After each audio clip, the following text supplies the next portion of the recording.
Government controlling how you spend your money might sound a little bit far-fetched, and you might be thinking that this kind of authoritarian control over your money is not going to be anything that we'll see in the future.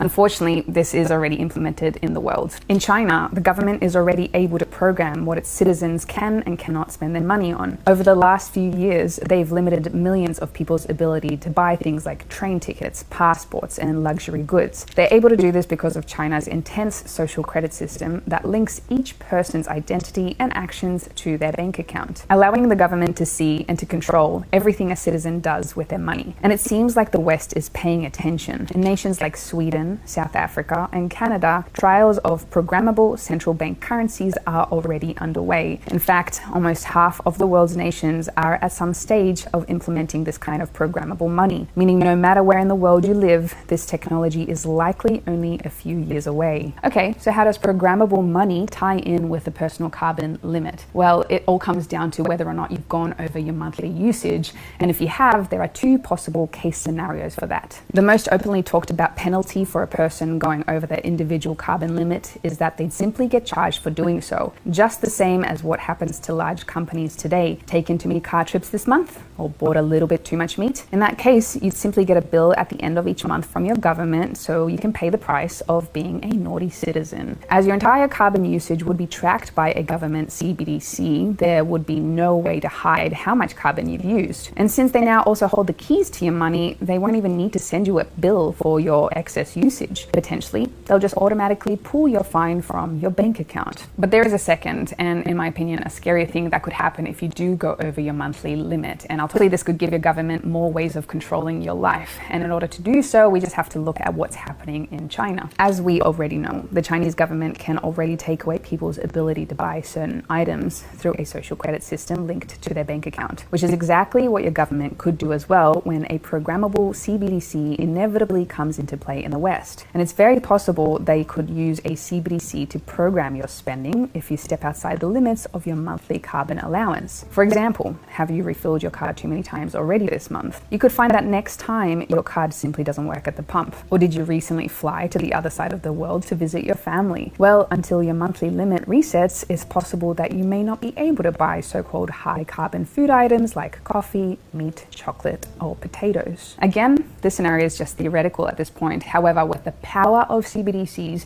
it would be very easy for governments to control your money in this way and to literally be able to cut you off from buying certain things you want to buy because you've exceeded your monthly carbon limit.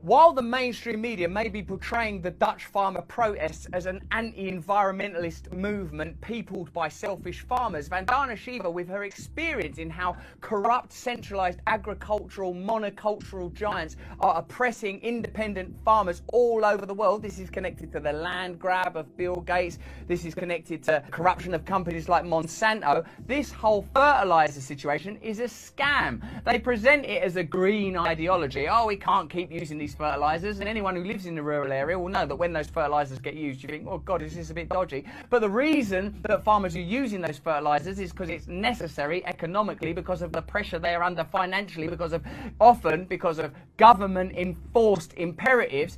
And the objective isn't to get the farmers to behave in an organic, responsible, ecologically apposite manner. No, far from it. It's in order to bankrupt the farmers so that their land can be grabbed. My mind was blown by that. This shows you how the Great Reset operates. It uses a green agenda, and just so you know, I agree with the green agenda. I think that the planet should be treated with love and respect, that we should see ourselves as in harmony with it.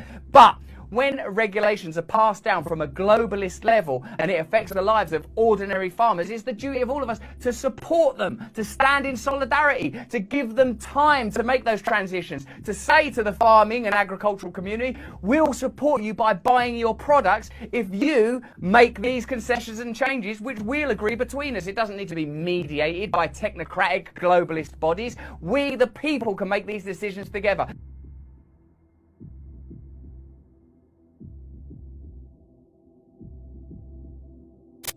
Tydzień temu do ogromnej sieci marketów spożywczych we Francji, w Belgii, w Holandii zaczęły trafiać jako pierwszy raz w historii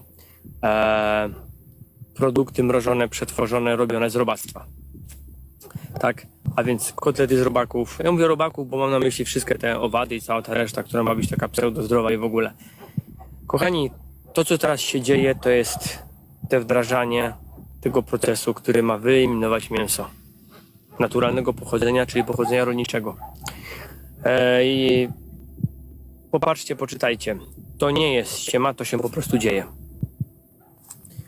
Jeżeli idziemy w ten deseń, kochani, że to się dzieje, to przypomnę, żebyście też poczytali, czyje fabryki to produkują. I się zdziwicie, bo to są niestety przypadkowi ludzie, zbawcy świata, jak Bill Gates, jak Jeff Bezos.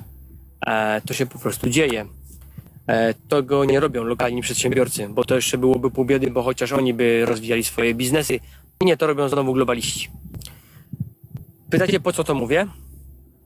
Po to, bo następnym krokiem będzie wygenerowanie stanu, w którym trzeba będzie doprowadzić do sytuacji, żeby za wszelką cenę spowodować niedostępność mięsa pochodzenia rolniczego. To co mówiłem, bo tak bym ja zrobił i tak to będzie zrobione. Najpierw wprowadźmy na półki produkty zastępcze, a potem odbierzmy to, co do tej pory było, poprzez niedostępność bądź wysoką cenę.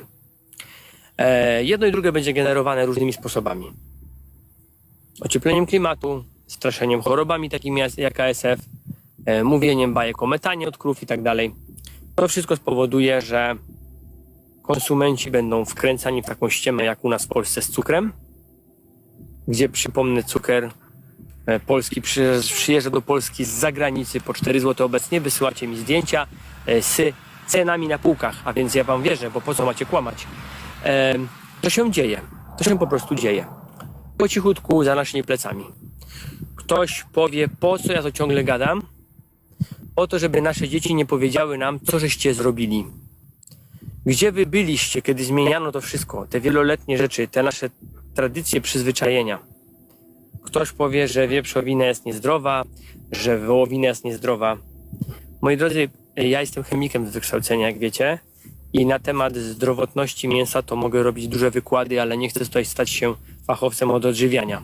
Przypomnę tylko, że przyroda stworzyła układ, w którym największa grupa witamin jest rozpuszczalna w tłuszczach. I to w tłuszczach najczęściej od zwierzęcych. Więc nie opowiadajmy sobie bajek na temat tego, że mięso jest szkodliwe dla ludzi, bo na tym mięsie wychowali się właśnie ludzie, którzy przeżyli wojnę, stan wojenny. Oni nie jedli sobie warzywek i owoców. Ale dzisiaj nie o tym.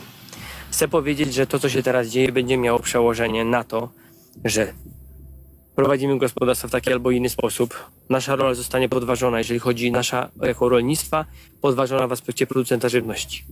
Będzie miało to wpływ ogromny na zdrowotność, bo przypomnę jeszcze raz, że z chemicznego doświadczenia tak było, jest i będzie. Coś, co rośnie szybko, jest mniej wartościowe niż coś, co rośnie długo. Tak po prostu było i to wynika z prostego układu przenoszenia energii między produktami. Każdy, kto miał odrobinę chemii w życiu, wie, że tak jest. Idąc dalej. Dzisiaj jest to Holandia i Francja. Za chwilę może być to Polska. Za chwilę u nas w naszych marketach może być sytuacja, że ludzie zaczną się tym interesować. I ja wam już coś kiedyś mówiłem. Świat uwielbia bazować na kłamstwie. Przez dziesięciolecia mówiono ludziom, że mięso jest bardziej szkodliwe niż węglowodany. Część ludzi nadal w to wierzy. No to niech wierzy. Na szczęście to się odwraca i ilość świadomych ludzi się tak mocno zmienia, że ludzie zaczynają przeglądać na oczy, czytają badania naukowe i tak dalej. Ale do tego wszystkiego potrzebujemy produktów spożywczych. Jeżeli dzisiaj zaczynamy podważać wiarygodność mięsa rolniczego i wprowadzamy produkty zastępcze, to robimy to z wielu powodów. Nie robimy tego my, tylko robi to ktoś odgórnie i robi to po to, żeby nas wysiudać. To jest, delikatnie mówiąc, pewnego rodzaju wojna gospodarcza. Przypomnę wam jeszcze raz. Nie przesypiajmy tego tematu. Bo za tą ciężką pracą, jaką mamy w rolnictwie, śledźmy to, co się dzieje. Jeżeli nie będziemy wiedzieli, co się dzieje, to nie będziemy mieli nigdy szansy zareagować. I to jest tragedia. To jest tragedia, dlatego że